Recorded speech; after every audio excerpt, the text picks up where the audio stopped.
Every single day it gets better and better for Habs prospects, as the most recent iteration of prospect news comes from Habs prospect Tyler Thorpe, who is currently making waves over in the WHL for how outstanding he's been to start their kind of preseason activities. We got to get into that and a little more information about Thorpe himself. Plus, there was a recent interview of Ivan Demidov as he spoke out about being captain in the Puchkov tournament, his performance there, what his expected role is for SKA, and also some very encouraging comments about coming to the NHL. And finally, we're going to talk a bit about Cayden Primeau and exactly what to expect this season. So stick around for all that coming up on this episode of Habs Digest. And we're just going to dive straight into the first topic.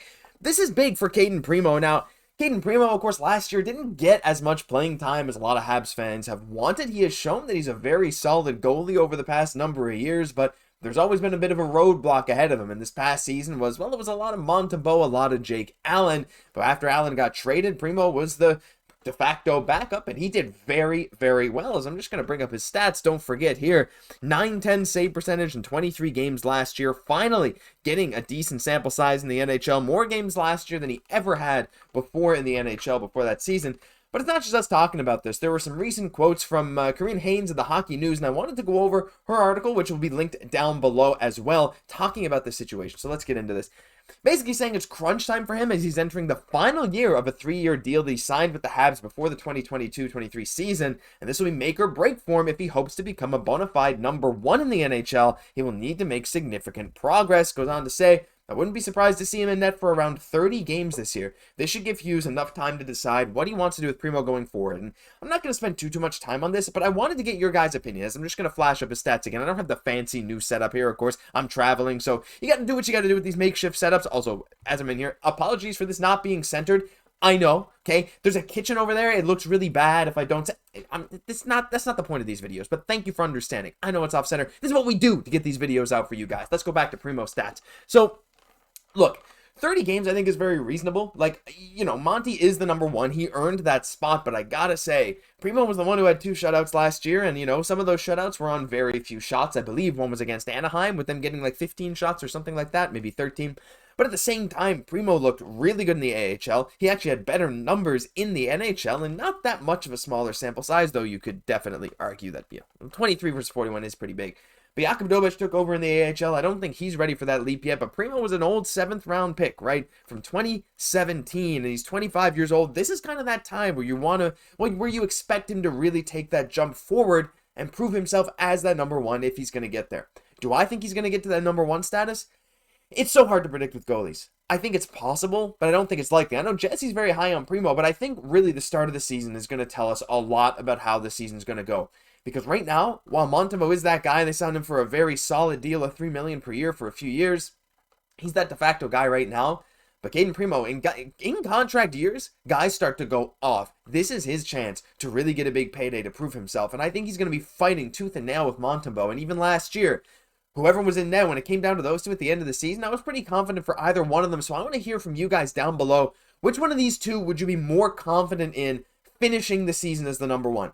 I'm still on board with Montembeault, but I think some of us might be surprised by just how well Cayden Primeau does, and maybe that'll earn him a nice new contract. We're going to quickly get into the Demidov stuff, though. Just wanted to note Cayden Primeau because it's always cool. But Demidov, there was an interview done on a Russian website, which I will link down below, and your browser should be able to translate it, though my browser did not translate it the best it probably could, though bear with me as we get through some of this. There were some really interesting quotes with some things that you might have to translate for yourself on the side, but I digress. I want to get into some of the stuff he said. And, well, the big opener, the big headline, I'll do anything to play in the NHL. Nothing will stop me. And they interviewed the super talent from SKA, Ivan Demidov, and this was the first thing he was basically saying in the article. He's like, no, I'm going to the NHL. You know, he's saying, like, I don't know about the AHL. He's like, I want to prove myself.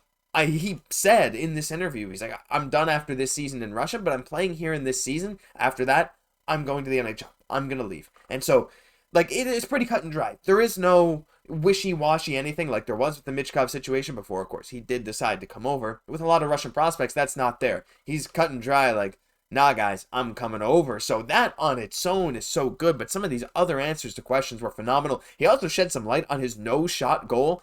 And based on the translation, it was hard to, like, really get what he said, but it seemed like he said, you know, based on the goalie, the way he moves his stick, he would have a hard time saving the puck between his legs there. So the way he was speaking about it, to me, unless the translation was wrong, it seemed like it was actually intentional, which is what I thought, which is what a lot of you thought, though some people thought it wasn't intentional regardless. That was a pretty cool tidbit. But he also said this.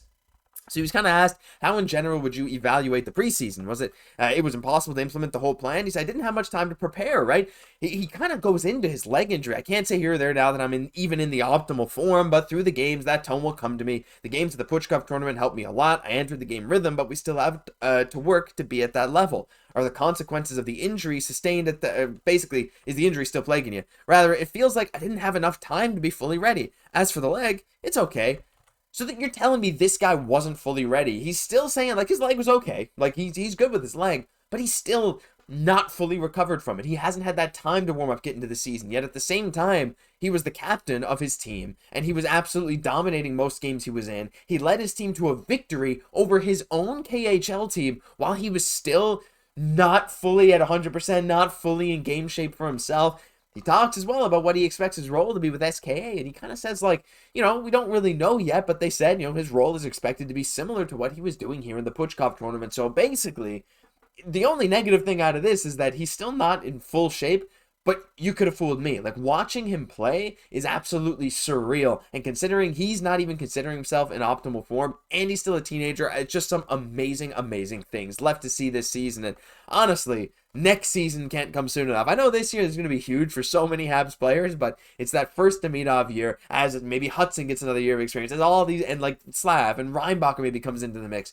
as these guys start to join with Demidov coming over. Oh, I think the Habs might just be unstoppable. I'm getting ahead of myself. We still got to get through this season first. We even got to make the first game of the season first, but we're actually going to stick on some prospects for the future for now, because, you know, the future is what we're clinging to as Montreal Canadiens fans, and every single prospect that we have in the system, well, it's fun to talk about all of them because you really never do know which one of those late round picks is going to blossom into something better, right? And, you know, you can have your opinions on certain guys. I mean, I made it clear now, Logan Sawyer wasn't a super late pick. I'm pretty sure he was a third round pick, but I've really liked him from the second they drafted him. But there's another player that has gotten some nice praise over the last little while, and he's really becoming a sneaky good pick. And when he was drafted, kind of his profile said, there's not many guys who have a shot as accurate and as hard as this guy while still being this tall. And that is Habs prospect Tyler Thorpe. And a quote came out from Adam Kirsenblatt, who said, one standout so far from the Vancouver Giants training camp is Habs prospect Tyler Thorpe. Looks faster, has thrown some massive hits during the scrimmage. Now, unless I'm mistaken, and please call me out if I am mistaken, because it's hard to keep track of every single prospect, but I do my best.